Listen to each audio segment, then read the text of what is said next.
de la toracocentesis. La toracocentesis es un procedimiento invasivo que consiste en la punción de la pared torácica para extraer líquido patológico del espacio pleural.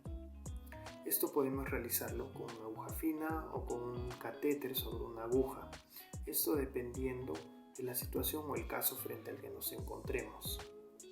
Así vamos a tener que podemos realizar una toracocentesis directa o una toracocentesis con asistencia. La toracocentesis directa se realiza principalmente en emergencias, en pacientes politraumatizados o que han sufrido algún accidente automovilístico. En estos casos debemos actuar de forma rápida, ubicando a través de los diferentes reparos anatómicos donde se dio el derrame pleural y ubicando la zona de punción para extraer el líquido. A diferencia de la toracocentesis con asistencia, en este caso nos vamos a ayudar de una ecografía o una radiografía para determinar o ubicar de forma más exacta dónde está el derrame y poder realizar el procedimiento de forma más precisa, ¿no? Entonces, ¿qué es lo que vamos a lograr con este procedimiento? Dos cosas principalmente: ayudarnos en un diagnóstico y de forma terapéutica.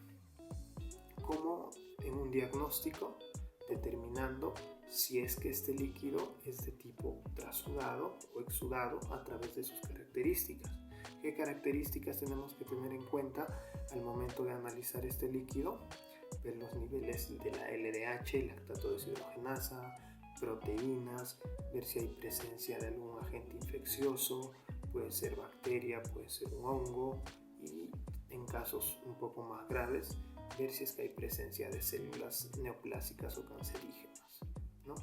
Y el segundo objetivo que tenemos al momento de realizar este procedimiento es la forma terapéutica, ya que al momento de extraer este líquido del paciente, nosotros vamos a mitigar los síntomas del paciente, ¿no? Entonces, como les decía, es muy importante determinar si es que estamos frente a un líquido de tipo trasudado o exudado. ¿Cómo lo determinamos?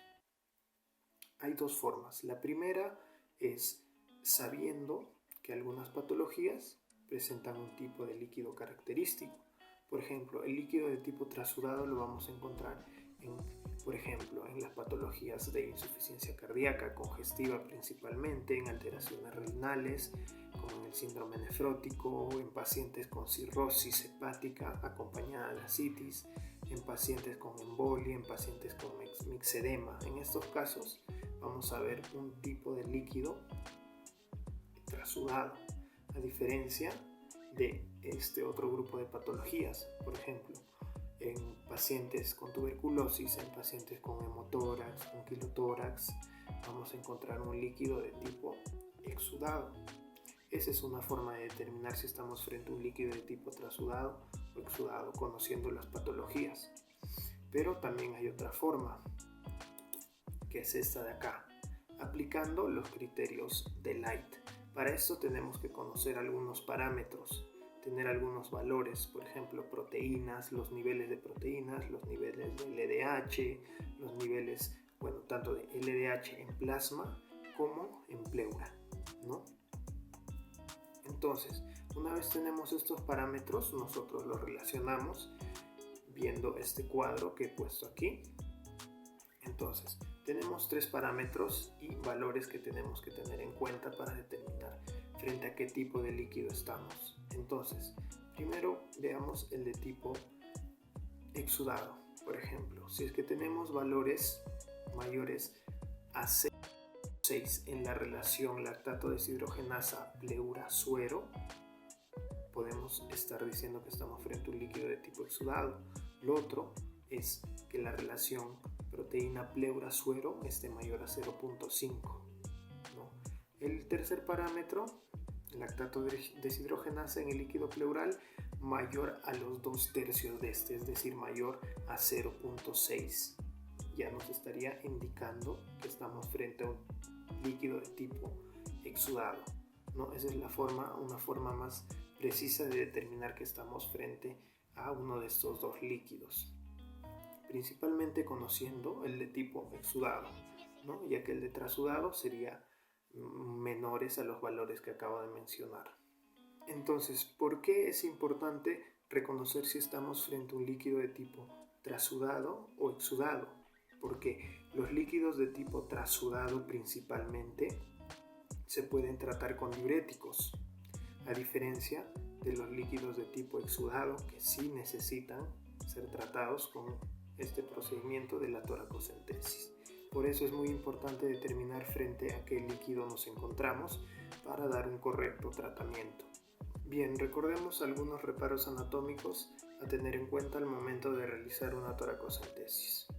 Lo primero es recordar la ubicación de los pulmones. Estos se van a encontrar entre la tercera y la 10ª vértebra torácica. Segundo, ubicamos la línea vertebral. Tercero, ubicamos la línea infraescapular. Esta se va a encontrar entre el 7º y 8º espacio intercostal aproximadamente. Y cuarto, ubicamos la línea media escapular.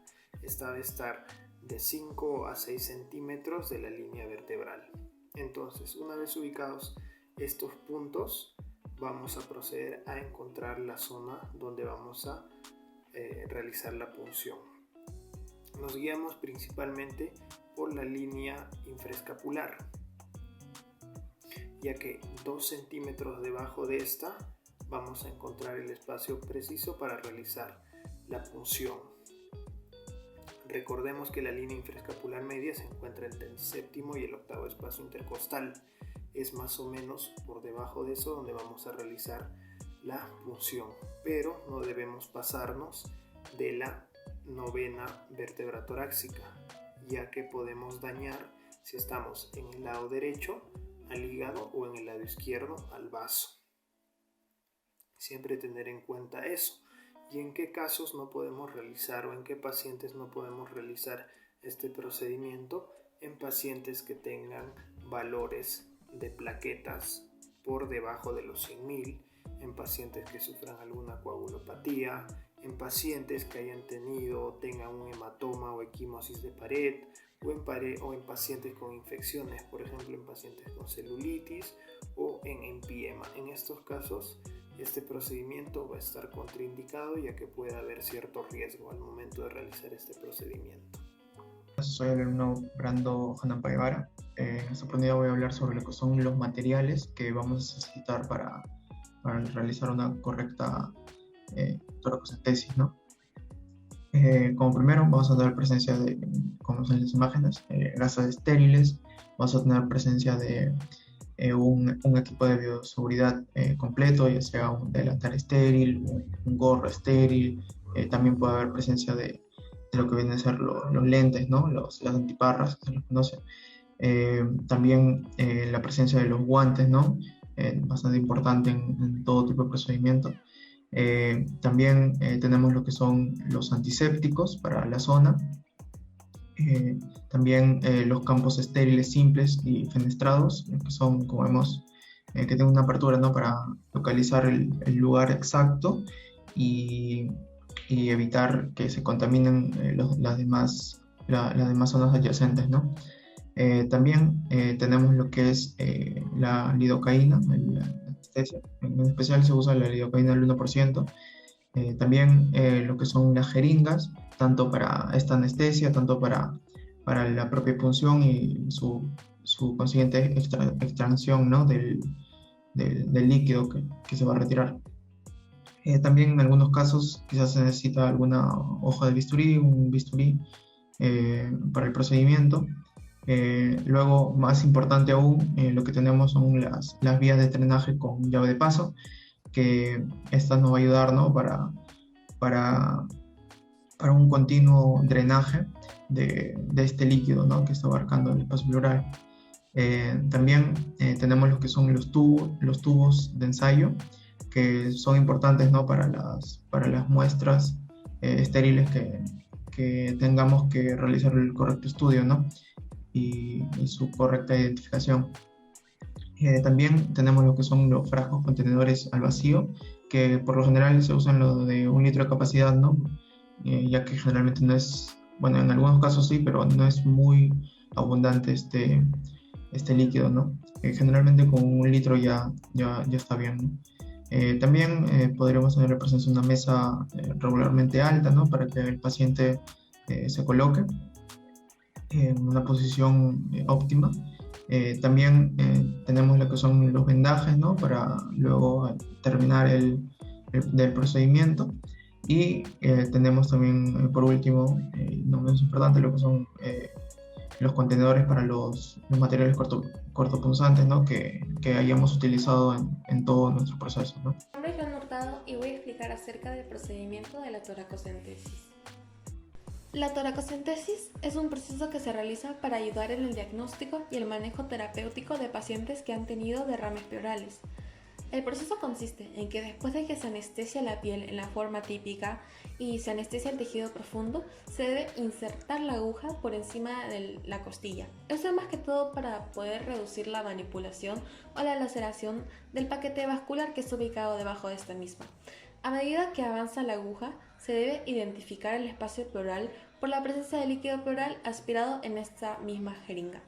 Continuando con el proceso, se debe colocar un dedo, obviamente con los guantes estériles, en la punta de la aguja, en el punto donde sale la piel. Entonces, esta longitud es la que se aproxima a la longitud de la inserción de la aguja o el catéter del toracocentesis. Durante la inserción de la aguja, la válvula de paso abierto es la que permite la aspiración del líquido pleural mientras minimiza la introducción del aire atmosférico. Este líquido que es recopilado, por así decirlo, es el líquido que se utiliza para diversas pruebas de laboratorio, más que todo para ayudar a delinear un diagnóstico diferencial.